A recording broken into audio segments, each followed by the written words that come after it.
തുടങ്ങിയ കേരള കോൺഗ്രസ്സാണ് തറവാട് എന്ന് പറയുന്നത്. ആ തറവാട് എന്ന് പറയുന്നത് പി ജോസഫ് നേതൃത്വം കൊടുക്കുന്ന കേരള കോൺഗ്രസ്സാണ്. പിന്നെ അതൊക്കെ ഇപ്പം ഈ ഒരു ഏതോ മാധ്യമപ്രവർത്തകർ ചോദിച്ചതിന് ജോസ് കെ മാണി ഒരു മറുപടി പറഞ്ഞതെന്നല്ലാതെ മുന്നണി മാറ്റ ചർച്ചകളും നടക്കുന്നില്ല. ഇവിടെ നടക്കുന്നത് സീറ്റ് ചർച്ചകളാണ്. അത് ഈ വരുന്ന ദിവസങ്ങളിൽ തന്നെ അത് പൂർത്തിയാവും. കേരള കോൺഗ്രസ് ആഗ്രഹിച്ച പോലെ കഴിഞ്ഞ പ്രാവശ്യം മത്സരിച്ച് അത്രയും സീറ്റുകൾ ഇക്കുറി ഉണ്ടാവുമോ? എങ്ങനെയാണ് ഈ മാധ്യമങ്ങളിൽ ഇങ്ങനെ വാർത്തകൾ കണ്ടു, അത് 2 സീറ്റ് പിടിച്ചെടുക്കും, 4 സീറ്റ് പിടിച്ചെടുക്കും, ആ സീറ്റ് പോകുന്നൊക്കെ. അങ്ങനെ ഒരു ചർച്ചകളെ ആ ഉഭയകക്ഷി ചർച്ചകൾ ഉണ്ടായിട്ടില്ല. ഉഭയകക്ഷി ചർച്ചകളിൽ ആകെ ഉണ്ടായി വരുന്ന ഒരു ചർച്ച എന്ന് പറയുന്നത് മത്സരിക്കുന്ന സീറ്റുകളിൽ ജയസാധ്യതയുള്ള സ്ഥാനാർത്ഥികൾ നിർത്തണം. കാരണം ഈ വരുന്ന തെരഞ്ഞെടുപ്പിൽ ഓരോ സീറ്റിലെയും വിജയം എന്ന് പറയുന്നത് മുന്നണി ഭരണത്തിൽ വരുമോ ഇല്ലയോ എന്നുള്ളതിന് വളരെ നിർണായകമാണ്. അപ്പം കേരള കോൺഗ്രസ് പാർട്ടി മത്സരിക്കുന്ന സീറ്റുകളിൽ നിർത്തുന്ന സ്ഥാനാർത്ഥികളുടെ കാര്യത്തിൽ തീർച്ചയായിട്ടും നല്ല ഒരു വിജയസാധ്യതയുള്ള സ്ഥാനാർത്ഥികളെയാണ് അവിടെ മത്സരിപ്പിക്കാവുള്ളൂ എന്ന രീതിയിലുള്ള ചർച്ചയ്ക്ക് അപ്പുറം ഈ സീറ്റ് എടുക്കുന്ന രീതിയിലുള്ള യാതൊരു ചർച്ചകളും ഉപേക്ഷിച്ച ചർച്ചകളിൽ ഏതെങ്കിലും ഘട്ടത്തിൽ അങ്ങനെ ചർച്ചകളുമായി വിട്ടുവീഴ്ചകൾക്ക് തയ്യാറാണോ? എല്ലാം കൂടെ തയ്യാറാണോ? അല്ല, അത് ഞാൻ പറയേണ്ട ഉത്തരമല്ല. അങ്ങനെ വിട്ടുവീഴ്ച ചെയ്യേണ്ട ഒരു സാഹചര്യം ഇല്ലെന്ന്. അങ്ങനെ ഒരു സീറ്റ് ഏറ്റെടുക്കും എന്നൊരു ചർച്ച അവിടെ വന്നാൽ മാത്രമല്ലേ വിട്ടുവീഴ്ചയുടെ ഒരു സാഹചര്യമുള്ളൂ. അങ്ങനെ ഒരു ചർച്ച ഉണ്ടായിട്ടില്ല. ഈ 10 സീറ്റുകളിൽ നമ്മൾ നിർത്തുന്ന സ്ഥാനാർത്ഥികളുടെ കാര്യത്തിൽ തീർച്ചയായിട്ടും നമ്മൾ ഒന്നല്ല ഒരു 10 പ്രാവശ്യം വട്ടം ചിന്തിച്ചിട്ടേ നിർത്താവുള്ളൂ എന്നുള്ളൊരു എന്താ പറയുക, ഒരു റിക്വസ്റ്റ്, ഒരു അഭ്യർത്ഥന കോൺഗ്രസ് പാർട്ടിയുടെ ഭാഗത്ത് നിന്ന്. കോൺഗ്രസ് അങ്ങനെ ഒരു വിന്നബിലിറ്റിയെ കുറിച്ച് വലിയൊരു ചലഞ്ചിങ് ആയിട്ടാണോ പറഞ്ഞിരിക്കുന്നത്? വിന്നബിലിറ്റി എന്ന് പറയുന്നത് ഈ പ്രാവശ്യം ഒരു വലിയ ഫാക്ടർ ആയിരിക്കുമല്ലോ. കാരണം നമ്മൾ എന്തൊക്കെ പറഞ്ഞാലും ഈ അസംബ്ലി തെരഞ്ഞെടുപ്പ് എന്ന് പറയുന്നത് വളരെ നിർണായകമാണ്, വളരെ ടഫായിരിക്കും. അപ്പം സ്ഥാനാർത്ഥികളുടെ വിന്നബിലിറ്റി എന്ന് പറയുന്നത് ഇതിനകത്തൊരു വലിയ ഫാക്ടർ തന്നെയാണ്. അപ്പോൾ എങ്ങനെയാണ് നമ്മൾ ഈ കോൺഗ്രസ് വെച്ച് ഈ ഒരു നിർദ്ദേശം, അതായത് വിന്നബിലിറ്റി നോക്കിക്കൊണ്ടുള്ള സ്ഥാനാർത്ഥികളെ ചില ആളുകളെ അല്ല, അതിപ്പോൾ കോൺഗ്രസ് പറഞ്ഞാലും പറഞ്ഞില്ലെങ്കിലും പാർട്ടി സ്ഥാനാർത്ഥികളെ നിർത്തുമ്പം ജയസാധ്യതയുള്ള സ്ഥാനാർത്ഥികളെ കണ്ടെത്തി മത്സരിപ്പിക്കുക എന്നുള്ളത് ഏതൊരു രാഷ്ട്രീയ പാർട്ടിയുടെയും ഒരു പ്രാഥമികമായ ഉത്തരവാദിത്തമാണ്. അതല്ല, അത് പുതിയ എന്തെങ്കിലും മാനദണ്ഡങ്ങൾ ഉണ്ടാവുമോ? കാരണം പല പേരുകളും നേരത്തെ തന്നെ പലയിടങ്ങളിലും ഉയർന്നു നിൽക്കുന്നുണ്ട്. മാനദണ്ഡമേ ഉള്ളൂ, നിൽക്കുന്ന സ്ഥാനാർത്ഥി വിന്നബിൾ ആയിരിക്കണം, വിജയസാധ്യതയുള്ള സ്ഥാനാർത്ഥി ആയിരിക്കണം. അപ്പോൾ കേരള കോൺഗ്രസ് മുന്നോട്ട് വെച്ച പല പേരുകൾ, അല്ലെങ്കിൽ ഇപ്പോൾ അന്തരീക്ഷത്തിലുള്ള പേരുകൾ, അത് വിജയസാധ്യത കുറവാണെന്നാണ് കോൺഗ്രസിൻ്റെ ഉന്നയിക്കുന്ന ഒരു വിമർശനം. അങ്ങനെ അവർ കൃത്യമായിട്ട് ഇന്ന ആളൊന്നും അങ്ങനെയൊന്നും പറഞ്ഞിട്ടില്ല.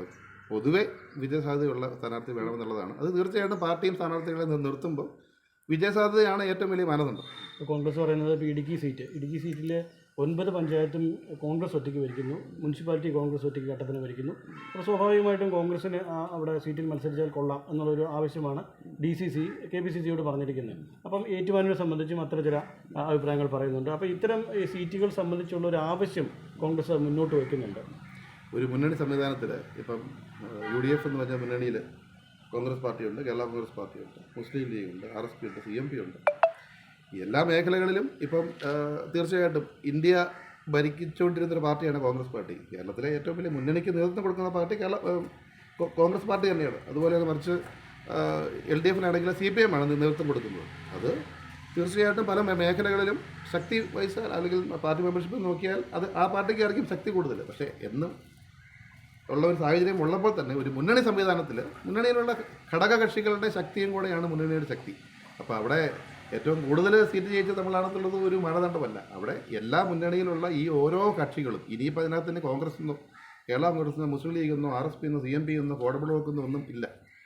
ഐക്യനാധിപത്യ മുന്നണി ഒരു നിയോജക മണ്ഡലത്തിൽ ഒരു സ്ഥാനാർത്ഥി നിർത്തിയാൽ ഐക്യനാധിപത്യ മുന്നണിയുടെ പ്രവർത്തകർ അതിന് വേണ്ടി വോട്ട് ചെയ്താൽ മുന്നണി സ്ഥാനാർത്ഥികൾ ജയിക്കും. അത് മാത്രമേ ഉള്ളൂ ഇനി മുന്നോട്ടുള്ള ആലോചന. സീറ്റിൻ്റെ എണ്ണത്തിലപ്പോൾ വിട്ടുവീഴ്ചയുടെ വിട്ടുവീഴ്ച എന്ന് പറയുന്ന ഒരു നിങ്ങൾ മാധ്യമങ്ങൾ ഉണ്ടാക്കുന്ന വാക്കായി വിട്ടുവീഴ്ച എന്ന് പറയുന്നത്. അങ്ങനെ ഒരു ആവശ്യം കോൺഗ്രസ് പാർട്ടി ഉന്നയിച്ചാലല്ലേ നമുക്ക് വിട്ടുവീഴ്ച. 10 സീറ്റും ക്ലെയിം ചെയ്യുന്നുണ്ടോ? കഴിഞ്ഞ കൂടി മത്സരിച്ച ക്ലെയിം അല്ല, 10 സീറ്റ് കേരള കോൺഗ്രസ് പാർട്ടി മത്സരിച്ച സീറ്റുകൾ തന്നെയാണ്. അതിനകത്ത് ക്ലെയിമിന്റെ ഒന്നും ആവശ്യമില്ല. ആ 10 സീറ്റുകൾ തന്നെ ഇത്തവണ ഉണ്ട് എന്ന് തന്നെയാണ്. തീർച്ചയായിട്ടും ഇതുവരെയുള്ള ചർച്ചകളിലെല്ലാം അങ്ങനെ തന്നെയാണ് മുന്നോട്ട് പോയിരിക്കുന്നത്. കഴിഞ്ഞ തവണ മത്സരിച്ച അത്രയും സീറ്റുകൾ ഈ മുസ്ലിം ലീഗിന് നൽകാൻ പ്രാഥമിക ധാരണയായിട്ടുണ്ട്. പിന്നെ കേരള കോൺഗ്രസിന്റെ കാര്യത്തിൽ എന്താണ് ഇത് ഇത്ര നീളം? അങ്ങനെ ഒരു ധാരണയെ കുറിച്ചുള്ള ഒരു ചർച്ച അവിടെ ഇല്ലെന്നേ. 10 സീറ്റ് തന്നെയാണ് ചർച്ചകൾ. ഞാൻ പറഞ്ഞല്ലോ, ഏത് മുന്നണി അല്ല ഏത് പാർട്ടിയായിട്ടും ഉഭയകക്ഷി ചർച്ച വരുമ്പോൾ ആദ്യത്തെ ചർച്ച വിഷയമെന്ന് പറയുന്നത് സ്ഥാനാർത്ഥികളെ നമ്മൾ നിശ്ചയിക്കുമ്പോൾ ജയസാധ്യതയുള്ള സ്ഥാനാർത്ഥികളെ നിശ്ചയിക്കുക എന്ന് മാത്രമാണ്.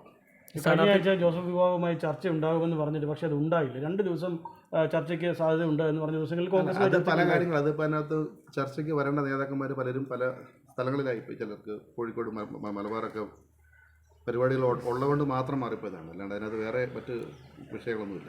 10 സീറ്റുകൾ എന്ന് പറയുമ്പോൾ അതിൽ മത്സരിക്കേണ്ട ആളുകളെ കുറിച്ച് ഏകദേശം നീക്കുപോക്ക് ധാരണയായിട്ടുണ്ടോ? അത് പാർട്ടി കമ്മിറ്റികൾ കൂടി, ഉന്നതതല കമ്മിറ്റികൾ കൂടി തീരുമാനിക്കേണ്ട കാര്യമാണ്. അതിലെന്തെങ്കിലും രണ്ടഭിപ്രായങ്ങളുണ്ടോ? എങ്ങനെയാണ് മൊത്തത്തിൽ? അല്ല, അത് ചർച്ചകളൊക്കെ തുടങ്ങുന്നേ ഉള്ളൂ.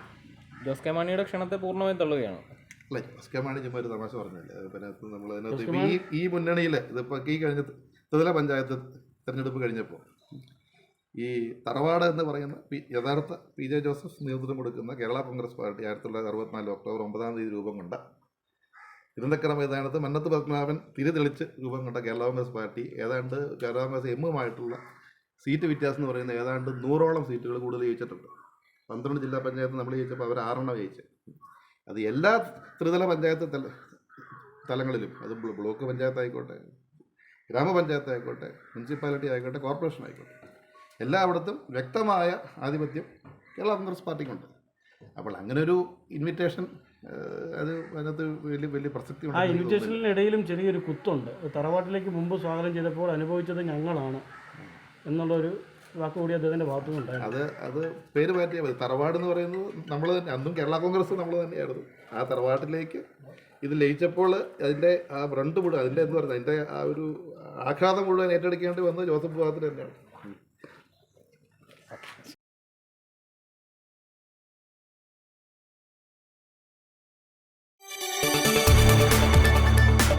കൂടുതൽ വാർത്തകൾക്ക് News 18 കേരളം യൂട്യൂബ് ചാനൽ സബ്സ്ക്രൈബ് ചെയ്യുക.